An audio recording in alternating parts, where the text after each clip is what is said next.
সুপ্রিয় দর্শক, আসসালামু আলাইকুম। সবাইকে স্বাগত জানাচ্ছি স্বপ্নের কৃষি টিভি চ্যানেলের আজকের পর্বে।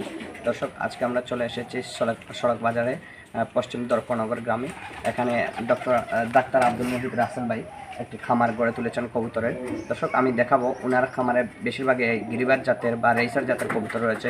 দর্শক, আমি দেখাবো আজকে আপনারা কীভাবে কবুতর খামার করবেন বা কবুতর খামারে কেমন সম্ভাবনা রয়েছে সেই বিষয় নিয়ে আমরা ডাক্তার আব্দুল মুহিত রাসেল ভাইয়ের সাথে কথা বলবো। চলুন দর্শক, আমরা বিস্তারিত কথা বলবো।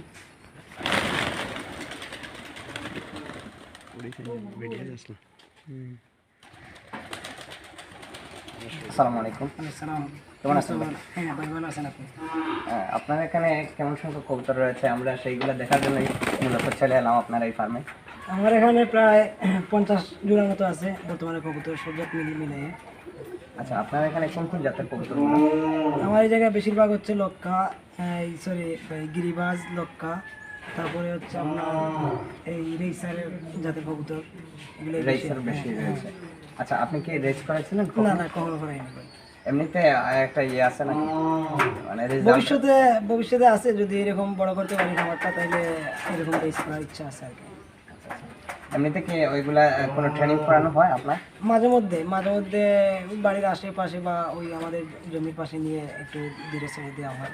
তারপরে দেখা যায় আমার এই জায়গায় সর্বোচ্চ এখন পর্যন্ত আছে যে 2.5 ঘন্টা আপনার ফ্লাই করা কবুতর আছে। এটা কোন জাতের? এটা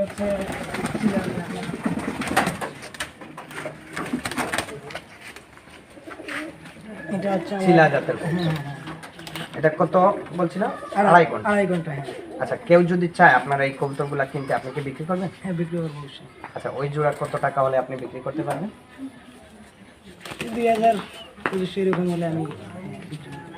আচ্ছা, আপনার এখানে বলছিলেন তো বিভিন্ন গিরিবাজ আইটেমের এই যে লক্কা আছে, আর লক্কা কেমন সংখ্যক রয়েছে আপনার এখানে? লক্কা বেশি নেই আসলে। লক্কার ইয়েগুলা আমি বেশি ভালো রেজাল্ট পাইতেছি না। বাচ্চাগুলো আমি বড় করতে পারতেছি না, মারা যায় অনেক সময়, দেখা যায় যে। তো লক্কা আমি বেশি জোগাড় করতে পারি না, কালেকশন বেশি করতে পারি না। এখন বর্তমানে কেমন সংখ্যক আছে? এখন 4টার মতো আছে। 7টার মতো। আচ্ছা, আপনি কেমন আগে ওইগুলা সংগ্রহ করেছিলেন? 6 মাস হবে। 6 মাস। আচ্ছা, কত টাকা দিয়ে আপনি এক এক জোড়া সংগ্রহ করেছেন? লক্কা তো এভারেজ হচ্ছে আপনার 2500 টাকার মতো জোড়া।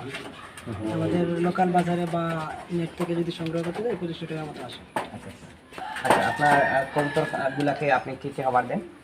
এটা মিক্স কবুতরে আসলে আলাদা খাবারের চেয়ে মিক্স খাবারই বেশি দেওয়া হয়। যারা কবুতর পালন করে তারা বেশিরভাগই হচ্ছে আপনার মিক্স খাবারই চয়েস করে। মিক্সের মধ্যে আপনার বিভিন্ন মান আছে, বিভিন্ন কোয়ালিটি আছে এগুলা। তো এগুলার উপরে নির্ভর করে তার কবুতরের কোয়ালিটিগুলো। মূলত আপনার খাবার ভালো দিলে থাকলে কবুতরের রেজাল্ট ভালো আসে। আচ্ছা, আপনার এই কবুতর খামার থেকে প্রতি মাসে কেমন বাচ্চা পাওয়া যায়? আমি এখন রানিং হচ্ছে আপনার 20 জোড়া মতো আমি পাই। 20 জোড়া 20 জোড়া মতো, প্রতি সব মাসে? ধরনের মিলে আর কি 20 জোড়া মতো আসে, এবং আমার এগুলো আমি ইয়ে করতে পারি, আপনার অ্যাডাল্ট পর্যন্ত বুঝতে পারে 20 জোড়া। আচ্ছা, আপনি কোন সাইজের কবুতরগুলো সবচেয়ে বেশি বিক্রি করেন? ছোট সাইজের নাকি অ্যাডাল্ট হওয়ার পরে বিক্রি করেন? এগুলা বেশিরভাগই অ্যাডাল্টের একটু কিছুদিন রাখলেই তো অ্যাডাল্ট হয়ে যায়। আপনার এগুলার আপনার দামটা একটু ভালো পাওয়া যায়। ওই জন্য কেউ যদি মনে করেন একজন কবুতর খামারি, তো অ্যাডাল্ট কবুতর আপনি মনে করতেছেন যে যদি বিক্রি করে তাহলে প্রফিট পাওয়া যাবে, নাকি বাচ্চা কবুতর বিক্রি করলে প্রফিট বেশি পাওয়া যাবে? আমি মনে করি অ্যাডাল্টটা বিক্রি করলে বেশি পাওয়া যাবে। বেশি পাওয়া যাবে। আচ্ছা, আপনি যে এই কবুতরটা খামারটা তো ম্যানেজমেন্ট করতে অনেক টাকার খরচ পড়ে, তো কেমন টাকা প্রতি মাসে খরচ পড়ে? প্রতি মাসে আমার এখন যেগুলো আছে এগুলা প্রায় 5-7 হাজার মতো চলে যায় এগুলা ম্যানেজ করতে গিয়ে। আচ্ছা, আচ্ছা। আর প্রতি মাসে এই কবুতর খামার থেকে কেমন টাকা প্রফিট হয়? এখনো তো আসলে তেমন একটা প্রফিটের চিন্তা করতেছি না, কিন্তু তারপরেও 10,000-এর মতো চলে আসে। 10,000 মতো আসে। আপনি তো মূলত এই কবুতর খামারটি শখের বশেই করেছেন? শখের বসে, আসলে শখের বসে কোনো যে প্রফেশনালি আমি এটা নিয়ে নিব এমন পর্যন্ত ভাবি নাই। আর আসলে এই পর্যন্ত সময় দেওয়ার মতো আমার কাছে সময়টা নাই।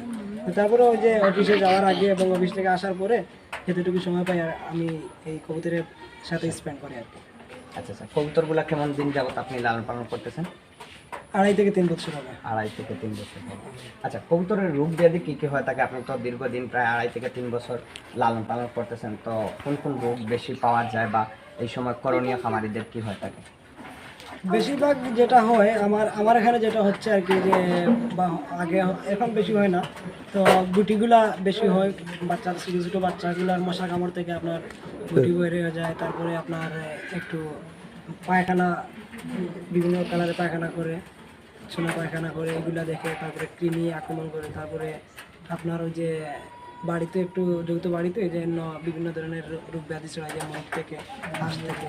তো বাজার থেকে অনেক একটা রোগাক্রান্ত মুরগ নিয়ে আসলো, তারপরে দেখা যায় এইগুলার সংস্পর্শে গেলে আপনার কিছু রোগ ব্যাধি ছড়ায় যায়। তো আমার মোটামুটি নেট থেকে কিছু অভিজ্ঞতা জোগাড় করি, আর নিজেরও কিছু জানা আছে বিদায় আমি এগুলা অ্যাপ্লাই করলে দেখা যায় যে আমার রোগ ব্যাধিগুলো ছড়াতে পারে। আচ্ছা, যখন রানীক্ষেত অ্যাটাক করে, আপনাকে কি কখনো রানীক্ষেত অ্যাটাক করেছিল এই কবুতরগুলো? না, আমার এখনো করে নাই, আসলে করে নাই। আচ্ছা, এই বিষয়ে কি আপনার কোনো ধারণা আছে যে রানীক্ষেতে অ্যাটাক করলে এই ওষুধটা প্রয়োগ করলে আসলে? রানীক্ষেতে অ্যাটাক করলে মূলত রানীক্ষেতের ভ্যাকসিন নিতে হবে।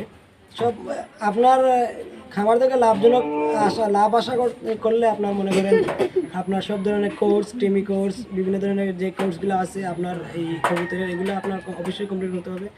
আর দ্বিতীয়ত হচ্ছে আপনার রানীক্ষেতে অ্যাটাক করলে অবশ্যই আপনি ভ্যাকসিন নিতে হবে। আচ্ছা, ভ্যাকসিন ছাড়া কোনো উপায় নেই। আচ্ছা, অনেক জায়গায় আমরা জানি যে কবুতর ডিম বাচ্চা করে না, ওইরকম অনেক সমস্যা আমাদের কাছে নিউজ আসে। তো ওই সময় আপনারা কি কোনো ওষুধ প্রয়োগ করেন? ডিম বাচ্চা করে না, আসলে হচ্ছে কি আপনার যদি দেখা যায় যে পুষ্টিকর খাবার না পায়, অবশ্যই আপনার কবুতর ডিম বাচ্চা করবে না, একটা বিষয়। আর 2 নম্বর হচ্ছে যে আপনার ডিম বাচ্চার জন্য আপনার এই যে বাজার থেকে আমরা খাওয়াইতে পারি, যে ইকেপ, হ্যাঁ ইকেপটা, তারপরে বিভিন্ন ভিটামিন কোর্স আছে, এগুলা দিলে আপনার দেখা যায় যে হয়ে যায়।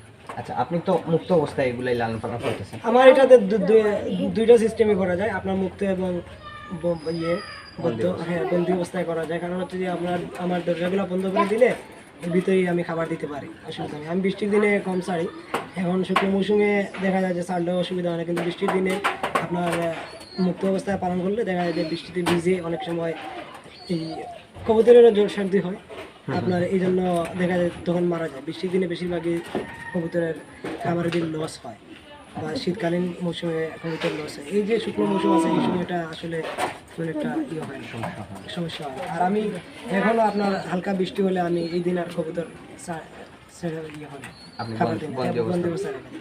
আচ্ছা, বন্দি অবস্থায় পালনে কি কি অসুবিধা মনে করেন এবং মুক্ত অবস্থায় পালনে কি কি সুবিধা মনে করেন? বন্দি অবস্থায় তো আবার আপনার অবশ্যই আপনার খাবারটা করতে হবে, পরিষ্কার করতে হবে।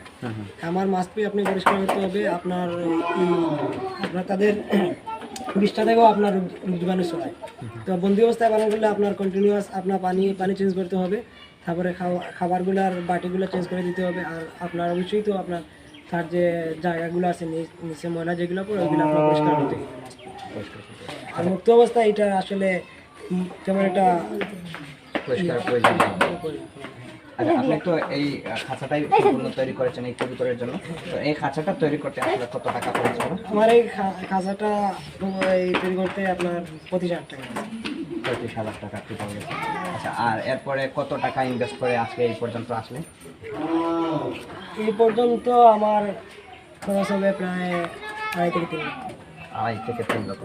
আচ্ছা, কেউ যদি কবুতর খামার করতে চায় তাহলে তাকে প্রথমে কোন কোন পদক্ষেপ নিয়ে রাখতে হবে?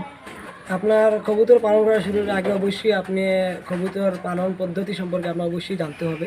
তারপরে আপনার তার নিরাপদ বাসস্থান দিতে হবে। তারপরে খাবারের মানটা, খাবার কী কী খাবার পাওয়া যায়, কী কী খাবার কবুতর পছন্দ করে সেইটা আপনার অবশ্যই জানতে হবে। এবং কবুতরের মান, কোয়ালিটি, এগুলো আপনি জানতে হবে। আপনি লাভজনক কিছু আশা করতে হলে অবশ্যই সেই সম্পর্কে আপনার একটা জ্ঞান আপনার ওজন রাখা দরকার। কারণ আপনি যদি কবুতর কী কী জাতের আছে, কী কী জাতের কবুতর বা ভালো পাল্লা দিয়ে বা কতটুকু ফ্লাই করে, এইটার যদি মান আপনি পার্থক্য নির্ধারণ যদি না করতে পারেন, হ্যাঁ আপনি তেমন একটা লাভবান হতে পারবেন না, বা আপনার খামার নিয়ে বেশি দূর যেতে পারবেন না। আপনার দেখা যাবে যে আপনি একটা কবুতর সম্পর্কে জানেন নাই, কিন্তু কিনে নিয়ে আসছেন, এটা আপনার তারপরে দেখা গেল আপনি এটা জানলেন না, আপনার লসে।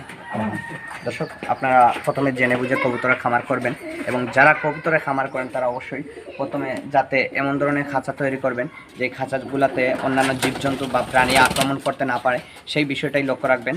ভালো থাকুন। আসসালামু আলাইকুম।